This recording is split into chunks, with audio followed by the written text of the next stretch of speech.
हमारे घर में जो कान्हा जी हैं उनके ना पैर में मतलब चटक आ गई है, तो क्या करना चाहिए? क्यों आ गई है? शायद गिरने से, एक दो बार वो गिर गए हैं इसलिए। बिस्मिल्लाहिर्रहमानिर्रहीम, अस्सलाम वालेकुम, वेलकम टू तनवीर रिएक्ट। दोस्तों, आज की वीडियो बहुत ही इंटरेस्टिंग होने वाली है क्योंकि आज की वीडियो में एक औरत ने पंडित से अजीबोगरीबी सवाल पूछ लिया है। उसने कहा है कि हमारे घर में भगवान है, यानी कि उसके पाँव में चोट आई है। तो उसने कहा कि कैसे आई है, तो उसने कहा कि यानी औरत ने कहा कि वो बच्चों से गिरा है, तो क्या हम उसकी पूजा कर सकते हैं या नहीं कर सकते। पंडित ने फिर अजीबोगरीब भी जवाब दिए। पहले तो वो सोच में पड़ गया। तो वीडियो बहुत ही इंटरेस्टिंग होने वाली है। डॉक्टर जाकिर नायक साहब के जवाब सुनते हैं। तो चलिए दोस्तों, वीडियो को स्टार्ट करते हैं।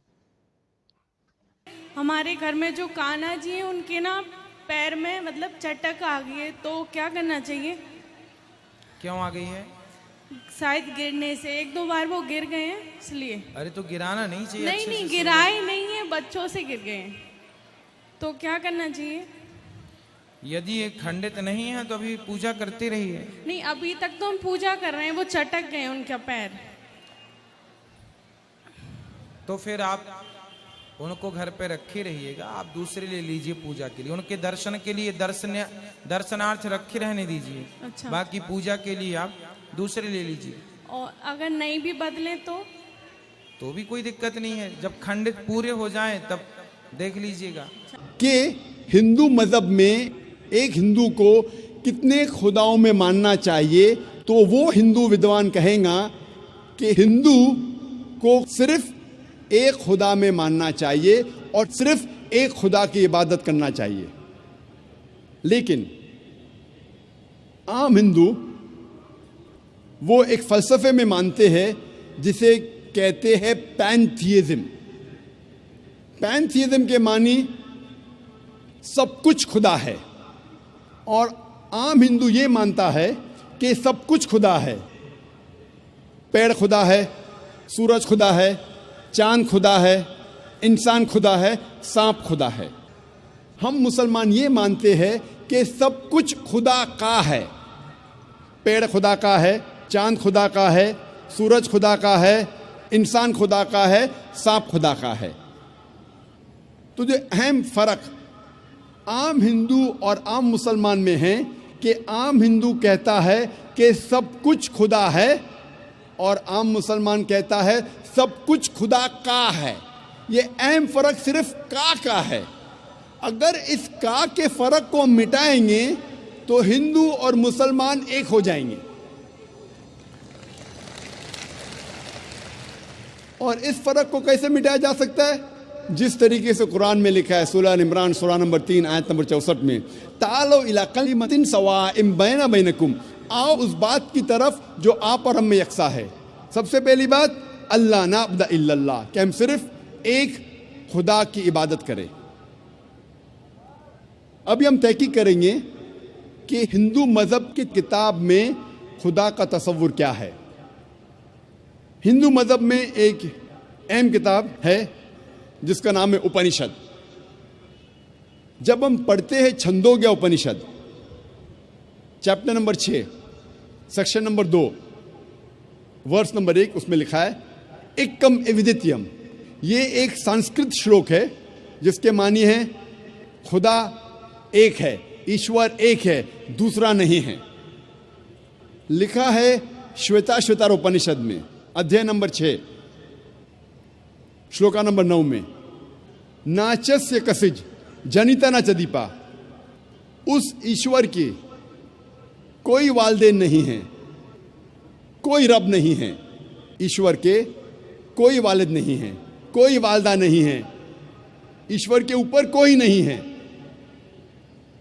लिखा है श्वेताश्वतर उपनिषद में, अध्याय नंबर 4, श्लोका नंबर 19 में, न तस्य प्रतिमा अस्ति। उस ईश्वर की कोई प्रतिमा नहीं है। प्रतिमा एक संस्कृत लफ्ज है जिसके मानी है अक्स। उस ईश्वर की कोई प्रतिमा नहीं है, कोई अक्स नहीं है, कोई फोटोग्राफ नहीं है, कोई पेंटिंग नहीं है, कोई पोर्ट्रेट नहीं है, कोई बुत नहीं है, कोई मूर्ति नहीं है, कोई स्टैच्यू नहीं है, कोई स्कल्पचर नहीं है। लिखा है न तस्य प्रतिमा अस्ति, उस ईश्वर की कोई प्रतिमा नहीं, कोई अक्ष नहीं, कोई फोटोग्राफ नहीं, कोई पेंटिंग नहीं, कोई पोर्ट्रेट नहीं, कोई मूर्ति नहीं, कोई बुत नहीं, कोई स्टैच्यू नहीं, कोई स्कल्पचर नहीं। और हिंदू मजहब में सबसे ज्यादा पढ़ी जाने वाली किताब है भगवत गीता। भगवत गीता में लिखा है अध्याय 7 श्लोक नंबर 20 में, all those whose intelligence has been stolen by material desires, they worship demigods। मतलब जिसकी अकल दुनियावी चीजों के पीछे भागती है वो लोग खुदा के अलावा दूसरे किसी चीज की इबादत करते हैं। जब हम तफसीर पढ़ते हैं, कई भगवत गीता की तफसीर में लिखा है कि जो लोग की बुद्धि, जो लोग की अकल पैसे के पीछे भागती है या दुनियावी चीजों के पीछे भागती है, वो बुत परस्ती करते हैं, खुदा के अलावा दूसरी चीज की इबादत करते हैं। लिखा है भगवत गीता में अध्याय 10 श्लोक नंबर 3 में, वो लोग जानते हैं कि मैं लाफानी हूं, वो लोग जानते हैं कि मैं जन्म नहीं लिया है और मैं सारे आलमीन का मालिक हूं। हिंदू मजहब में सबसे ऊंची किताब है वेद। अगर वेद और दूसरी हिंदू मजहब की किताब में टकराव होता है तो हमें मानना चाहिए वेद। वेद हिंदू मजहब की सबसे ऊंची किताब है। जब हम वेद पढ़ते हैं, इसमें लिखा है यजुर्वेद में अध्याय नंबर 32 श्लोक नंबर 3 में, न तस्य प्रतिमा अस्ति, उस ईश्वर की कोई प्रतिमा नहीं है। जैसे मैंने कहा, प्रतिमा एक संस्कृत लफ्ज है जिसके मानी है अक्ष, फोटोग्राफ, पेंटिंग, पोर्ट्रेट, बुत, मूर्ति, स्कल्पचर। न तस्य प्रतिमा अस्ति, उस ईश्वर की कोई प्रतिमा नहीं, कोई अक्ष नहीं, कोई फोटोग्राफ नहीं, कोई पेंटिंग नहीं, कोई पोर्ट्रेट नहीं, कोई बुत नहीं, कोई मूर्ति नहीं, कोई स्कल्पचर नहीं, कोई स्टैच्यू नहीं। लिखा है यजुर्वेद में अध्याय नंबर 40 श्लोक नंबर 8 में कि ईश्वर पाक है, उसका कोई अक्ष नहीं। लिखा है यजुर्वेद में अध्याय नंबर 40 श्लोक नंबर 9 में, अंधात्म प्रविशन्ति या असंभूति मुपास्ते। अंधात्म मतलब अंधकार, प्रविशन्ति मतलब दाखिल होना, असंभूति मतलब वो चीजें जो नेचुरल है, जो कुदरती है।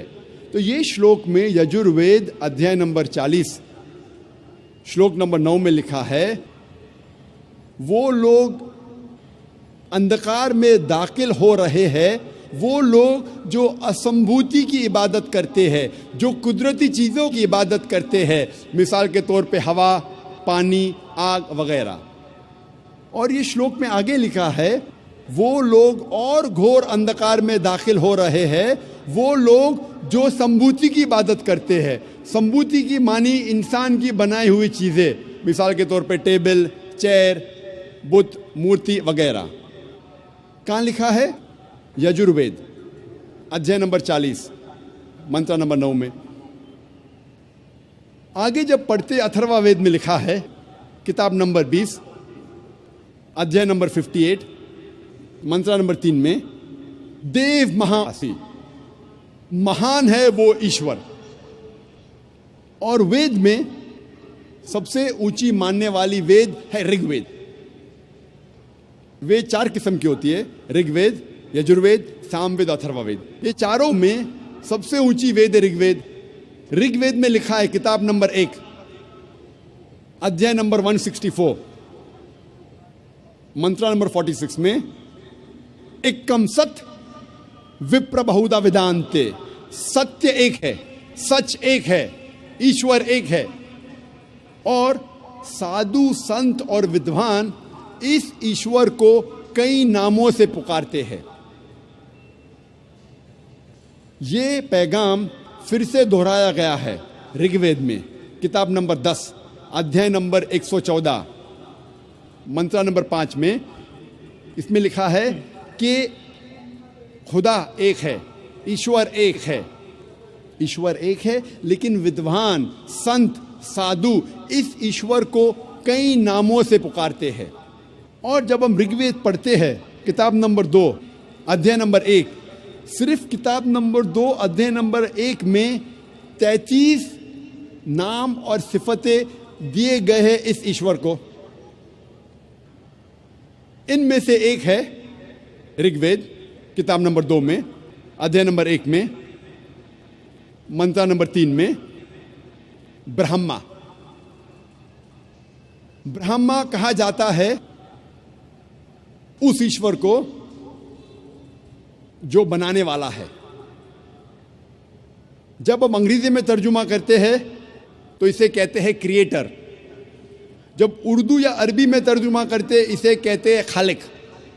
हम मुसलमानों को कोई एतराज़ नहीं अगर कोई कहता है कि खुदा या ईश्वर खालिक है या क्रिएटर है या बनाने वाला है, लेकिन अगर कोई शख्स कहता है क्या ब्रह्मा खुदा है जो बनाने वाला है, लेकिन उसके 4 सिर है और हर सिर पर क्राउन है, हम मुसलमान इस पे एतराज़ देते हैं, क्योंकि आप ईश्वर को अक्स दे रहे हैं।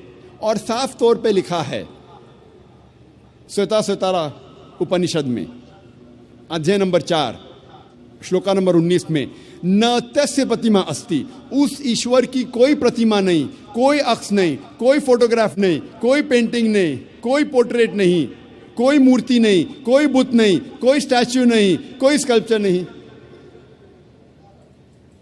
एक और सिफत या नाम ऋग्वेद किताब नंबर 2 अध्याय नंबर 1 मंत्र नंबर 3 में दिया गया है, वो है विष्णु। विष्णु कहते हैं पालने वाले ईश्वर को। अगर अंग्रेजी में तर्जुमा करते तो हो जाता है सस्टेनर, चेरिशर। उसको अरबी या उर्दू में तर्जुमा करते हो जाता है रब।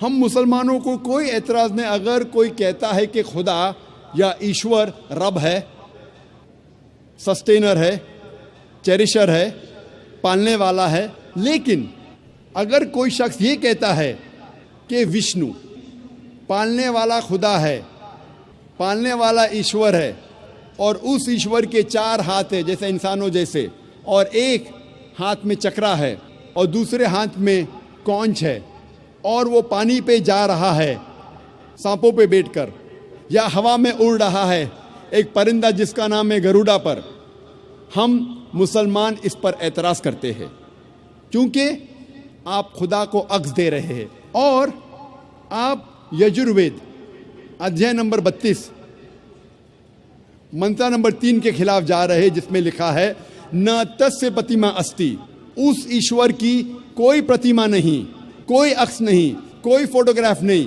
कोई पोर्ट्रेट नहीं, कोई पेंटिंग नहीं, कोई बुत नहीं, कोई मूर्ति नहीं, कोई स्कल्पचर नहीं, कोई स्टैच्यू नहीं। जब हम ऋग्वेद पढ़ते हैं, ऋग्वेद में लिखा है किताब नंबर 8 में अध्याय नंबर 1 मंत्र नंबर 1 में, मां चिदन यदि संसद, इबादत सिर्फ वो एक ईश्वर की करो, सिर्फ उसकी प्रशंसा करो। लिखा है ऋग्वेद में किताब नंबर 6 अध्याय नंबर 45 मंत्र नंबर 16 में, या एक मुश्ती ही, प्रशंसा सिर्फ वो एक खुदा की करो, सिर्फ उसकी इबादत करो। और हिंदू मजहब में जो ब्रह्मा सूत्रा है, जो हिंदू मजहब का कलमा है, वो है एकम ब्रह्म द्योत्या नास्ते, नेना नास्ते किंचन, भगवान एक ही है, दूसरा नहीं है, नहीं है, नहीं है, जरा भी नहीं है। There is only one God, not a second one, not at all, not at all, not in the least bit. यहाँ दोस्तों ये थी आज की वीडियो। उम्मीद करता हूँ कि वीडियो आपको बहुत पसंद आई होगी। नई वीडियो के लिए मैं दोबारा हाजिर होऊंगा। दुआओं में याद रखिएगा। अल्लाह हाफिज़।